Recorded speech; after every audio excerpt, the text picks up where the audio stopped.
Hello friends, today we are going to discuss about viruses, viroids, prions and lichens. आज हम इन topic के बारे में डिस्कस करेंगे क्योंकि जब फाइव किंगडम क्लासिफिकेशन दिया गया था तो फाइव किंगडम क्लासिफिकेशन विटेकर ने दिया। तो विटेकर ने ये जो टॉपिक्स है वायरस, विरोइड, प्रायंस और लाइकेंस उनका क्लासिफिकेशन नहीं किया। तो हम आज इसको ब्रीफली इंट्रोड्यूस करने की कोशिश करेंगे। आप पूरा वीडियो देखिए, पूरी डिटेल के अंदर ये सभी वीडियो होते हैं, आपको बहुत ही इजी रहेगा पढ़ने के लिए। और कोई क्वेरी हो तो आप कांटेक्ट कर सकते हैं। तो let's start. All of us we have suffered to ill effect of common cold और फ्लू। हम जब भी कभी बीमार पड़ते हैं, कॉमन कोल्ड और फ्लू होता है, तो जब हम हॉस्पिटल या क्लिनिक पे जाते हैं तो डॉक्टर्स बोलते हैं वायरल इन्फेक्शन है। मतलब कि कुछ जो बीमारियां है वो वायरस के हिसाब से होती है। और वायरस के बारे में तो अभी फिलहाल इस वक्त बहुत ही जानकारी हमारे पास अवेलेबल है, क्योंकि अभी जो पेंडेमिक है कोरोना कोविड-19 जिसके बारे में हम रोज सुनते हैं, जो वायरस से वो एक डिसीज है जिससे पूरा वर्ल्ड पेंडेमिक है। तो इसी वायरस के बारे में आज हम डिटेल में थोड़ी डिस्कस करेंगे। Virus did not find a place in classification since they are not considered truly living. Virus जो है वो ट्रूली लिविंग नहीं होता, इसके लिए इसको क्लासिफिकेशन में कोई प्लेस नहीं मिला है।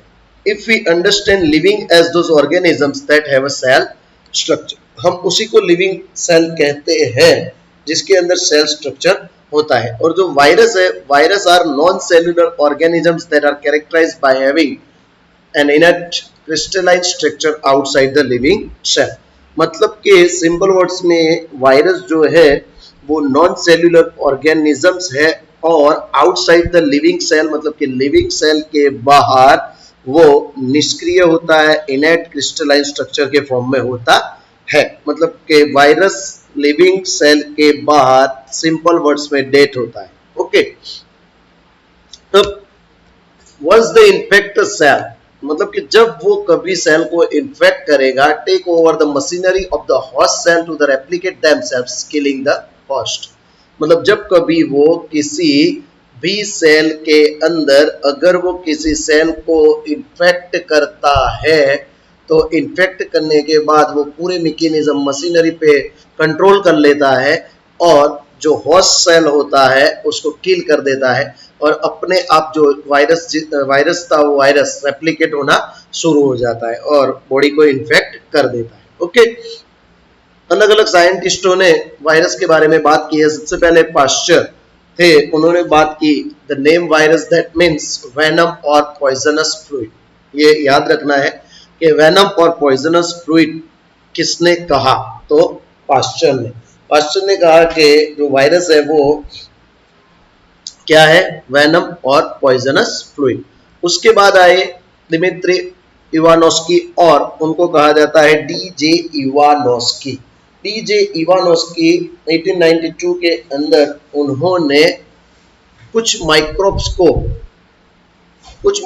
से मोज़ेक डिसीज ऑफ टोबैको होता है ऐसी बात कही कि भाई जो टोबैको के अंदर मोज़ेक डिसीज होता है वो माइक्रोब्स से होता है और वो जो माइक्रोब्स है वो स्मॉलर देन बैक्टीरिया। उन्होंने बताया कि वो स्मॉलर देन बैक्टीरिया है because they pass through bacteria proof filter.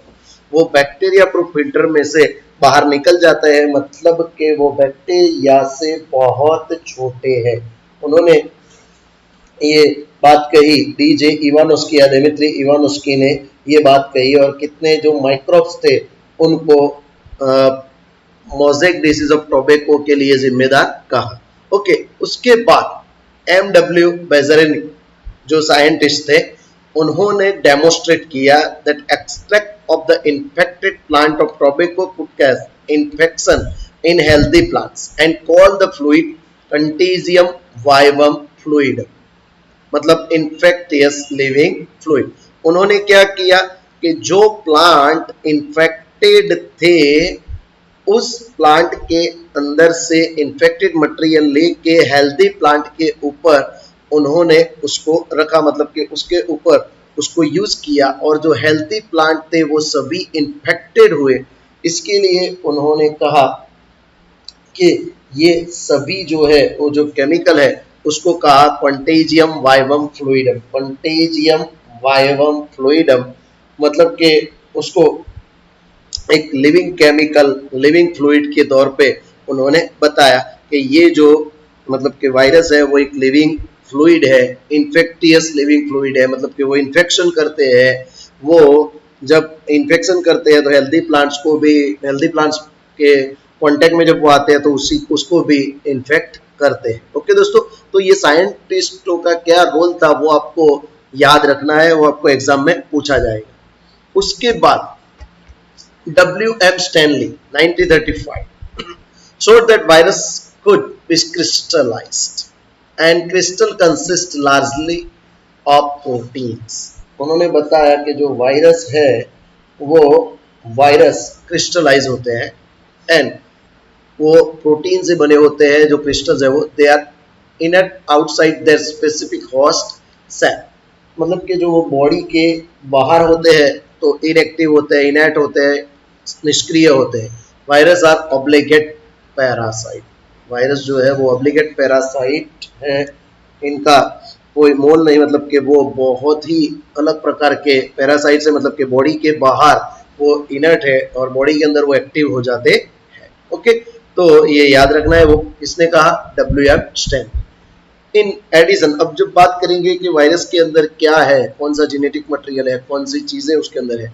In addition to protein, virus also contain genetic material that could be either RNA और DNA। वायरस के अंदर प्रोटीन के अलावा इसके अंदर जेनेटिक मटेरियल भी होता है जो RNA और DNA हो सकता है। मतलब कि no virus contain both RNA and DNA, RNA and DNA दोनों एक साथ नहीं होंगे। ओके, इसके अंदर जो न्यूक्लियो प्रोटीन है, virus is a nucleo protein and the genetic material is infectious. Virus के अंदर न्यूक्लियो प्रोटीन है। न्यूक्लियो जो प्रोटीन है वो न्यूक्लियो प्रोटीन की बात करेंगे तो न्यूक्लियो प्रोटीन के अंदर दो चीजें आएगी, एक न्यूक्लिक एसिड, न्यूक्लिक एसिड आएगा, न्यूक्लिक एसिड, मैं शॉर्ट फॉर्म में लिखता हूं न्यूक्लिक एसिड, और इसके अलावा इसके अंदर आएगा प्रोटीन, इसके अंदर प्रोटीन भी आएगा। मतलब न्यूक्लियो प्रोटीन के अंदर क्या है, तो न्यूक्लियो प्रोटीन के अंदर न्यूक्लिक एसिड है और प्रोटीन है। Okay, in general virus that infect plants have single strand RNA, याद रखना है। SSRNA भी उसको शॉर्ट फॉर्म में लिखा जाता है। मतलब कि जो वायरस अगर प्लांट को इन्फेक्ट करेंगे वो SSRNA या सिंगल स्ट्रैंड RNA है, मतलब उसके अंदर जेनेटिक मटेरियल है, उसके अंदर जेनेटिक मटेरियल है। And the virus that infect animal have either single और डबल स्ट्रैंड RNA और डबल स्ट्रैंड DNA।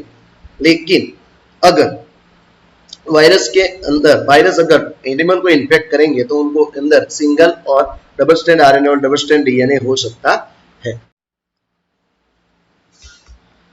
बैक्टीरियोफेजिस की बात करते हैं। Bacterio viruses that infect the bacteria are called bacteriophages और बैक्टीरियल वायरस।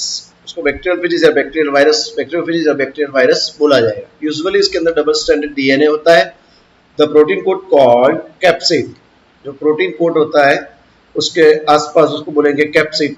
जो कैप्सिड है वो made of small subunit called capsomere, वो कैप्सोमियर से बना हुआ होता है। प्रोटेक्ट द न्यूक्लिक एसिड, वो न्यूक्लिक एसिड को प्रोटेक्ट करेगा। This capsomere are arrange in helical or polyhedral geometric forms. Virus से डिसीज होते हैं हमें पता है, लेकिन एनिमल में कौन कौन से डिसीज होते हैं, like mumps, small pox, herpes and influenza. Virus से एक ह्यूमन के अंदर बहुत ही डेंजर डिसीज है जिसका नाम है एड्स, जिससे डेथ भी हो सकती है, डेथ होती है। तो एड्स जो है वो वायरस से होती है। वो एड्स जो डिसीज है वो वायरस से होता है। वो कौन से वायरस से होता है ये भी जानना हमारे लिए जरूरी है। तो वो वायरस है HIV वायरस। इससे एड्स होता है, एड्स होता है। ओके, तो ये बात भी आपको याद रखनी है। In plants the symptoms can be, plants के अंदर अगर वायरस इन्फेक्ट करेगा तो प्लांट्स के अंदर मोज़ेक फॉर्मेशन होगा, लीफ रोलिंग होंगे, एंड कर्लिंग होगा, येलोइंग मतलब कि येलो हो जाएंगे, एंड वाइन क्लियर हो जाएगी, और ड्वार्पिंग मतलब के प्लांट छोटे रहेंगे, एंड स्टन ग्रोथ मतलब कि ग्रोथ रुक जाएगा। तो ये सभी चीजें वायरस से होती है। ओके दोस्तों, आप समझ गए होंगे सभी चीजों के बारे में मैंने बताया है। Thank you.